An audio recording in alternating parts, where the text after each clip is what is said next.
Everyone, my name is Aishwarya Mishra. Welcome back to my YouTube channel radiation technology.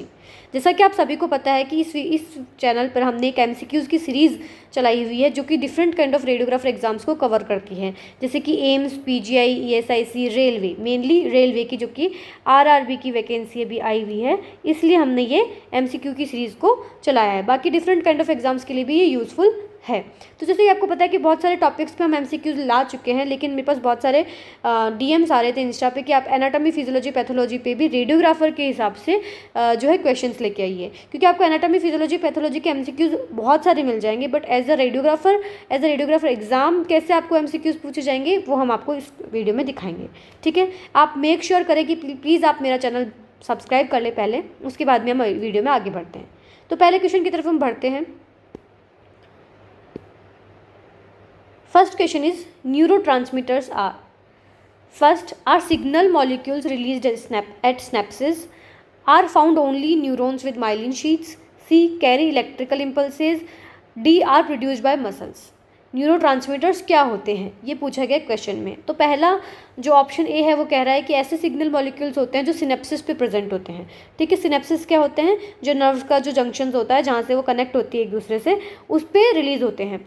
Second है second वाला कह रहा है कि जो माइलिन शीथ्स है, जिसमें माइलिन शीथ है, जिस न्यूरॉन पे माइलिन शीथ है, जो माइलिनेटेड न्यूरॉन्स हैं, सिर्फ उन्हीं के अंदर मिलते हैं। थर्ड कह रहा है कि इलेक्ट्रिक इम्पल्स को कैरी करते हैं, जो इलेक्ट्रिकल इम्पल्स होते हैं उनको। डी कह रहा है कि मसल्स के द्वारा प्रोड्यूस किए जाते हैं, मांसपेशियों के द्वारा बनते हैं। तो इन चारों में से आपको पता है कि नहीं, डी ऑप्शन गलत है, मांसपेशियों के द्वारा नहीं बनते। सी भी गलत है, इलेक्ट्रिकल नहीं, न्यूरल इम्पल्सेस कैरी करते हैं। बी भी कह रहा है कि माइलिनेटेड नहीं, दोनों पे मिलेंगे। ये फर्स्ट कह रहा है कि सिनेप्सिस पे मिलते हैं, यानी जो जंक्शन है यहाँ पे रिलीज होते हैं न्यूरोट्रांसमीटर्स। ठीक है, तो ये option A is the correct answer for this question. ठीक है, कि ऐसे सिग्नल मॉलिक्यूल्स होते हैं जो कि सिनेप्सिस पे रिलीज होते हैं। ठीक है, neurotransmitters are signal molecules release at synapsis. Next question की तरफ हम बढ़ते हैं। ये कह रहा है कि lung abscess is an example of. अब देखो कि एक पैथोलॉजी पे क्वेश्चन है, इसमें आपको सब मिक्स क्वेश्चन मिलेंगे, एना, फिजियो और पैथो पे। ठीक है, सारे मैं एक साथ ही कवर कर रही हूँ, क्योंकि आपको पता है डीआरटी में बेसिकली एना, फिजियो, पैथो एक ही सब्जेक्ट होता है, और अपने को एक ही तरीके से इसको लेते हुए चलना है, क्योंकि आपके लिए अलग से सेक्शन नहीं आएगा कॉम्पिटिशन एग्जाम्स में भी। ठीक है, तो lung abscess is an example of, ये क्वेश्चन पूछ रहा है, fungal infection, viral infection, bacterial infection और none of the above.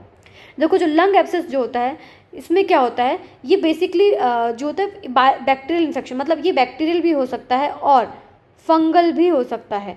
But अगर आपसे ये दोनों ऑप्शन पूछे जाएं एक साथ, तो आपको आंसर देना है बैक्टीरियल। क्यों? क्योंकि 70% जो लंग एब्सेस होता है उसमें हाथ होता है बैक्टीरियाज का। ठीक है, तो 70% इसलिए होता है, तो इसलिए अगर आपको दोनों पूछे जाएंगे, फंगल जो होता है ओनली 10% का होता है इसमें ना, लंग एब्सेस सिर्फ फंगल इन्फेक्शन से 10% का हो सकता है। तो option C will be the right answer, bacterial infection का एग्जाम्पल है लंग एब्सेस। ठीक है, नेक्स्ट क्वेश्चन की तरफ बढ़ते हैं। What is the largest cranial nerve? ठीक है, लार्जेस्ट क्रेनियल नर्व कौन सी है इन चारों में से? Trigeminal nerve, olfactory nerve, facial nerve या वेगस नर्व? ठीक है, ये कह रहा है कि what is the largest cranial nerve, trigeminal, olfactory, facial और वेगस। तो इसका आंसर जो होगा trigeminal nerve. First, trigeminal nerve, A option will be the right answer. Trigeminal nerve जो होती है, हमारे बॉडी में कितनी क्रेनियल नर्व्स होती है? 12 क्रेनियल नर्व्स प्रेजेंट होती है। 12 क्रेनियल नर्व्स में फिफ्थ जो क्रेनियल नर्व होती है वो होती है ट्राइजेमिनल नर्व। ठीक है, तो ये मतलब फेस के 1/3 पार्ट को और फेस और हेड के 1/3 पार्ट को सप्लाई देती है। सेंसरी और मोटर दोनों टाइप का फंक्शन होता है इसका। इस चीज़ को ध्यान रखना है कि जो फिफ्थ क्रेनियल नर्व होती है trigeminal nerve, largest cranial nerve होती है। इसके अलावा इसका जो काम होता है सेंसरी प्लस मोटर दोनों टाइप का होता है। जॉ के फंक्शन के लिए भी यही जो नर्व है वो यूज़ की जाती है। ठीक है, ट्राइजेमिनल नर्व ही सप्लाई करती है जॉ मसल को। ठीक है, तो option A will be the right answer for this question. Next question की तरफ बढ़ते हैं। Which is the smallest part of the brain? ठीक है, ए सेरेब्रम, बी सेरेबेलम, सी पॉन्ड, डी हाइपोथैलेमस। ये कह रहा है क्वेश्चन कि इन चारों में से ब्रेन का स्मॉलेस्ट पार्ट कौन सा है? तो आप सबको पता है option D, hypothalamus will be the right answer. और आपको ये सही कर लेना है, इसका जो ऑप्शन है वो पोन्स होगा, ठीक है। वैसे ये इनकरेक्ट है, ये आंसर है इस ऑप्शन के लिए, option D will be the right answer, but ये मिस्टेक हो गई है, टाइपिंग मिस्टेक, पोन्स आएगा यहाँ पे, ठीक है, आप कंफ्यूज ना हो। तो hypothalamus is the smallest part of the brain, ठीक है। नेक्स्ट क्वेश्चन की तरफ बढ़ते हैं हम। Which of the following are undifferentiated cells that are found in the CNS and have the ability to grow and differentiate into specialized cell? ये कह रही है कि इन चारों में से ऐसी कौन सी सेल्स हैं जो कि अनडिफ्रेंशिएटेड है और CNS के अंदर मिलेंगी, इसके अलावा इनमें ग्रो करने की और दूसरी सेल्स में डिफ्रेंशिएट होने की इस पर एबिलिटी होती है। यानी एक सेल ऐसी है इन चारों में से जो कि डिफ्रेंशिएट होकर के दूसरी सेल्स बना सकती हैं, ठीक है। Glial cells, neurons, neural stem sales या श्वान सेल। आपको पता है कि आपने नाम सुना होगा स्टेम सेल्स। स्टेम सेल्स जो होती हैं ऐसी अनडिफ्रेंशिएटेड सेल्स होती हैं जो किसी भी टाइप की दूसरी सेल्स में डिफ्रेंशिएट हो सकती हैं। तो आपको इन चारों में से स्टेम सेल्स कौन सी दिख रही हैं? C, neural stem cells. Neural stem cells glial cells में भी डिफ्रेंशिएट हो सकती है, न्यूरोग्लायल सेल्स में भी डिफ्रेंशिएट हो सकती है। तो ये neural stem sales will be the right answer for this question, ठीक है। ये होती है अनडिफ्रेंशिएटेड सेल्स। नेक्स्ट क्वेश्चन की तरफ हम बढ़ते हैं। What happens when red blood cells are placed in 1% sodium chloride solution? A. Burst. B. Shrink. C. Remains unchanged. D. Can be burst or shrink. तो देखिए, जो 1% NaCl का सॉल्यूशन जो होगा वो RBC के लिए जो होगा हाइपरटोनिक, इसके कंपैरिजन में क्या होगा? हाइपरटोनिक सॉल्यूशन हो जाएगा। ये हाइपरटोनिक मतलब इसके अंदर जो है सॉल्यूट की मात्रा ज़्यादा है, सॉल्यूट ज़्यादा है। हाइपरटोनिक का मतलब होता है कि सॉल्यूट मॉलिक्यूल्स ज़्यादा है सॉल्वेंट से, ठीक है। सॉल्वेंट हम दोनों इसमें बेसिक मानते हैं वाटर, ठीक है। तो अब आपको पता है ऑस्मोसिस के अकॉर्डिंग लो ग्रेडियंट से हाई ग्रेडियंट की तरफ जाएगा, ठीक है। इसका ऑस्मोसिस का जो मेन जो होता है पर्पस जो होता है, ऑस्मोसिस क्या कहता है कि दोनों सॉल्यूशन के अंदर सेम ग्रेडियंट होना चाहिए, सेम सॉल्यूशन, सेम जो होती है सॉल्युबिलिटी होनी चाहिए, ठीक है। हाइपरटोनिक नहीं, सो ऑस्मोसिस जब तक वर्क करेगा जब ये दोनों आइसोटोनिक नहीं हो जाते हैं, ठीक है। तो अब इसके अंदर सॉल्यूट ज़्यादा है सॉल्वेंट से, तो आरबीसी के अंदर से वाटर कंटेंट इसके अंदर रिलीज होगा। वाटर कंटेंट इसके अंदर रिलीज होगा तो आरबीसी क्या होगी? सिकुड़ जाएगी। वाटर कंटेंट निकल रहा है तो आरबीसी क्या करेगी? सिकुड़ जाएगी। आरबीसी क्या होगी? श्रिंक हो जाएगी। तो option B will be the right answer, ठीक है। आरबीसी श्रिंक हो जाएगी 1% NaCl के सॉल्यूशन में, ठीक है। इसी तरीके से अगर 0.5% NaCl सॉल्यूशन होगा तो ये होगा हाइपोटोनिक। हाइपोटोनिक होगा तो क्या होगा कि इसके अंदर आरबीसी के अंदर सॉल्यूट ज़्यादा है और इसके अंदर कम है, 0.5% के अंदर हाइपोटोनिक है ये। तो इसके अंदर से जो पानी होगा वो आरबीसी के अंदर आएगा तो आरबीसी क्या होगी? फूल जाएगी, फूल के फट भी सकती है, ठीक है। तो बर्स्ट भी हो सकती है। तो इसका ऑप्शन अगर 0.5% होता है यहाँ पे तो option A will be the right answer, but 1% है जो कि हाइपोटोनिक सॉल्यूशन है तो option B will be the right answer. Shrink हो जाएगी आरबीसी, सिकुड़ जाएगी, ठीक है। नेक्स्ट क्वेश्चन की तरफ हम बढ़ते हैं। Which of the following are the parts of the middle ear, ठीक है। ये कह रहा है कि इन चारों में से कौन से पार्ट मिडल ईयर के हैं, ठीक है। कि ऑरिकल है, ट्रेगस है, ऑसिकल है या फिर ऑल ऑफ द अबव, चारों ही पार्ट हैं, ठीक है। तो आपको पता है कि ऑरिकल और ट्रेगस दोनों ही मिडल ईयर के पार्ट नहीं हैं, ऑसिकल है, ठीक है। ऑरिकल तो किसका पार्ट है? पिन्ना का, ठीक है, बाहर आउटर ईयर का पार्ट है। और जो ट्रेगस है वो भी ईयर कैनाल का पार्ट है, ठीक है। ट्रेगस किसका पार्ट है? ईयर कैनाल का, ठीक है। तो सिर्फ जो ऑसिकल्स जो होती हैं वो होती हैं मिडल ईयर का पार्ट, ठीक है। जो ऑसिकल्स हैं वो हैं स्मॉल बोन्स जो होती हैं, छोटी छोटी 3 स्मॉल बोन्स होती है। ईयर ऑसिकल्स का नाम आप मुझे कमेंट सेक्शन में कमेंट करके बताएंगे, ईयर ऑसिकल्स का नाम। ईयर ऑसिकल्स 3 टाइप की बोन्स होती हैं, इन तीनों बोन के नाम आप मुझे कमेंट सेक्शन में कमेंट करके बताएंगे। तो इसमें जो राइट आंसर होगा सी होगा, ये मिडल ईयर का पार्ट होती है। ईयर ऑसिकल्स, ऑरिकल और ट्रेगस दोनों ही नहीं होते हैं, ठीक है। नेक्स्ट क्वेश्चन की तरफ हम बढ़ते हैं। What type of synovial joint is the temporomandibular joint, ठीक है। ये कह रहा है कि इन चारों में से कौन सा साइनोवियल जॉइंट है जो TMJ में यानी टेम्पोरोमैंडिबुलर जॉइंट में मिलता है। तो ऑप्शन सी, हिंज टाइप का या फिर ग्लाइडिंग टाइप का, ठीक है, जिसमें एक सरफेस ग्लाइड करती है दूसरी सरफेस के ऊपर, ठीक है। पाइवोट नहीं हो सकता, पाइवोट बिल्कुल ही नहीं हो सकता क्योंकि पाइवोट का मतलब ही अलग होता है, ग्लाइडिंग नहीं होता है। पाइवोट का जो एग्जांपल है, बेस्ट एग्जांपल है एटलस और एक्सिस, ठीक है। बॉल एंड सॉकेट भी नहीं हो सकता। बॉल एंड सॉकेट का आप एक एग्जांपल आप मुझे कमेंट सेक्शन में कमेंट करके बताएं, जो बहुत ही कॉमन है। तो जो टाइम टीएमजे के अंदर जो जॉइंट होता है वो होता है ग्लाइडिंग जॉइंट, या फिर इसको अपन हिंज जॉइंट में भी कंसीडर कर सकते हैं समटाइम्स। इसलिए option C will be the right answer. बाकी gliding joint will be the best answer for this question, ठीक है। नेक्स्ट क्वेश्चन की तरफ हम बढ़ते हैं अब। Which vessel supplies 80% of the cerebrum, ठीक है। Option A internal carotid artery, option B external carotid artery, option C middle carotid artery, option D none of them. कह रहा है कि जो ब्रेन का जो पार्ट है सेरेब्रम, उसमें 80% कौन सी, इन चारों में तीनों में से कौन सी आर्टरी सप्लाई करेगी 80%? तो internal carotid artery, option A internal carotid artery will supply 80% of the cerebrum, ठीक है। Option A will be the right answer for this question. Next question की तरफ हम बढ़ते हैं। What is the largest bone in the foot, ठीक है।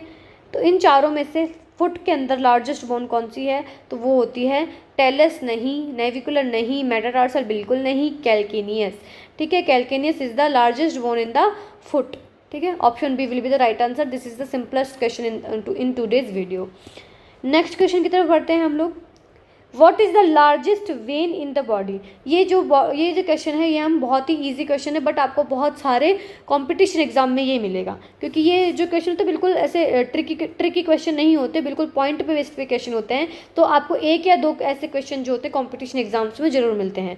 तो बॉडी की सबसे लार्जेस्ट वेन कौन सी है? Inferior vena cava, celiac vein, renal vein, subclavian vein. तो आप सबको पता है IVC, inferior vena cava is the largest vein of the body of the human body, ठीक है। Option A will be the right answer. ये कोई tricky question नहीं है, ये आपको पॉइंट पे याद होने चाहिए ऐसे क्वेश्चंस, ठीक है। नेक्स्ट क्वेश्चन की तरफ हम बढ़ते हैं। अब ये कह रहा है कि hyponatremia is a condition where high level of magnesium in the blood, high level of calcium in the blood, low concentration of sodium in the blood, high concentration of sodium in the blood. कह रहा है कि hyponatraemia कौन सी condition को कहते हैं? तो सबसे पहले आपको बता देते हैं, अगर इसको तोड़ेंगे हाइपो, ये वर्ड निकाल लो। हाइपो प्रीफिक्स जिसका होता है उसका मतलब होता है लो, किसी ना किसी चीज़ में उसका लो लेवल है, ठीक है, तो उसको हाइपो कहा गया है। तो आपको ऐसे पूरा क्वेश्चन पढ़ने की जरूरत भी नहीं। अगर आपको ये क्वेश्चन बिल्कुल भी नहीं आता तो एक ये हाइपो वर्ड देख करके आप इस पूरे क्वेश्चन को सॉल्व कर सकते हो। हाइपो मतलब लो लेवल को कंसिडर करना है, तो first question high no, second no, D no. जहाँ हाई है वो तो ये तीनों क्वेश्चन वैसे, तीनों ऑप्शन वैसे भी रूल्ड आउट हो गए, ठीक है। सी के अंदर आ रहा है लो कंसंट्रेशन, ठीक है। हाइपो का मतलब लो ही होता है। Low concentration of sodium in the blood is known as the hyponatremia. किसकी तरफ कहते हैं? हाइपोनेट्रीमिया। तो अगर आप ये क्वेश्चन बिल्कुल भी नहीं आता है तो आप सिर्फ और सिर्फ एक इस प्रीफिक्स के ऊपर पूरे क्वेश्चन को सॉल्व कर सकते हो। तो जो एक बेसिक चीज़ है कॉम्पिटिशन एग्जाम में वो है कि आपको क्वेश्चन अच्छे से पढ़ना है, आंसर कहीं ना कहीं आप बना लोगे ऐसे क्वेश्चन का, ठीक है। तो option C will be the right answer. Hyponatremia is a condition where low concentration of sodium in the blood. Next question की तरफ बढ़ते हैं। Thyroid stimulating hormone is produced by, ठीक है, TSH, thyroid stimulating hormone is produced by pineal gland नहीं, anterior pituitary gland नहीं, posterior pituitary gland नहीं, parathyroid gland नहीं। तो ऑप्शन में आंसर कौन सा है? Anterior pituitary gland. TSH जो हार्मोन सीक्रेट होता है वह एंटीरियर पिट्यूटरी ग्लैंड के द्वारा होता है, ठीक है। तो TSH किसके द्वारा हुआ है? एंटीरियर पिट्यूटरी ग्लैंड के द्वारा TSH को सीक्रेट किया जाता है। और ये TSH वर्क करेगा किसके ऊपर? थायराइड ग्लैंड पर, ताकि वो कौन सा हार्मोन को सीक्रेट करे? T3 को और T4 को, ठीक है। तो ये एंटीरियर पिट्यूटरी ग्लैंड से सीक्रेट होता है TSH वर्क करता है थायराइड ग्लैंड पे, थायराइड फिर सीक्रेट करते हैं T3 और T4, ठीक है। तो ये इस तरीके से इसका फीडबैक चलता है, ठीक है। नेक्स्ट क्वेश्चन की तरफ हम बढ़ते हैं आगे। Which gland is called the third eye? Which gland is called third eye? Pineal gland, pituitary gland, adrenal gland और पेनक्रियाज। इन चारों में से कौन सी ग्लैंड को, कौन सी ग्रंथि को हम थर्ड आई के नाम से भी जान कि अब देखो इनमें से कौन सी ग्लैंड को थर्ड आई कहते हैं, पीनियल ग्लैंड को। ये आपने सबने पढ़ा होगा कि पीनियल ग्लैंड जो होती है थर्ड आई के नाम से जाना जाता है। क्यों थर्ड आई के नाम से इसको क्यों जाना जाता है, क्योंकि ब्रेन के बिल्कुल डीप सेंटर में प्रेजेंट होती है, ब्रेन के बिल्कुल डीपेस्ट सेंटर में प्रेजेंट होती है और सर्कैडियन रिदम और मेलाटोनिन के सिक्रेशन को कंट्रोल करती है। तो ऐसा माना जाता है कि अगर आप इस ब्रेन के इतने डीपर स्ट्रक्चर को कंट्रोल में ले आते हो तो स्पिरिचुअली वर्ल्ड में पहुंच जाते हो, तो इसलिए इसे पीनियल ग्लैंड को थर्ड आई कहा जाता है। ठीक है, किसे कहते हैं, पीनियल ग्लैंड को थर्ड आई कहते हैं। नेक्स्ट क्वेश्चन की तरफ हम बढ़ते हैं अब। Albumin is produced bye which of the following organ. Albumin किस ऑर्गन के द्वारा मिलता है, मतलब किस ऑर्गन के द्वारा प्रोड्यूस किया जाता है। Brain, heart, liver, kidney, sorry next पहले लाइफ स्टाइल होगी कि वे albumin is produce by which of the following organ, brain, heart, liver, kidney. तो इसका ऑप्शन जो है कौन सा सही होगा, सी, लीवर के द्वारा प्रोड्यूस होता है एल्ब्यूमिन। ठीक है, किसके द्वारा प्रोड्यूस होगा, लीवर के द्वारा। तो ये हो गया आज का हमारे क्वेश्चंस कंप्लीट। तो thank you so much for watching this video. इसी टाइप के MCQs की सीरीज़ के लिए प्लीज़ मेरे इंस्टाग्राम चैनल पे मुझे कमेंट करके, मुझे DM करके बताएं कि आपको और कौन से टॉपिक्स पे MCQs की सीरीज़ चाहिए। इसके अलावा ऐसे ही 2000 प्लस MCQs की मैंने एक बुक बनाई हुई है जो कि अमेज़ोन पे अवेलेबल है। उसका लिंक मैं डिस्क्रिप्शन में मेंशन कर दूंगी। उसके अंदर 2000 प्लस MCQs के साथ साथ प्रीवियस एग्जाम्स के क्वेश्चंस भी हैं, जैसे कि प्रीवियस एग्जाम पेपर्स भी हैं जो कि रेलवे के और ESIC के, एम्स के जो प्रीवियस एग्जाम में पेपर हुए हैं, उन सारे पेपर्स मैंने इस बुक में प्रोवाइड किए हुए हैं। इस वीडियो से रिलेटेड या फिर इस वीडियो के क्वेश्चन से रिलेटेड या फिर आपको कौन से वीडियोस आगे चाहिए, उनसे रिलेटेड कोई भी क्वेरी है, कोई भी क्वेश्चन या कोई भी आपकी रिक्वेस्ट है, तो आप मुझे मेरे इंस्टाग्राम चैनल रेडिएशन टेक्नोलॉजी पे DM करके पूछ सकते हैं। Thank you so much for watching my video and please like, share and subscribe this video. Thank you.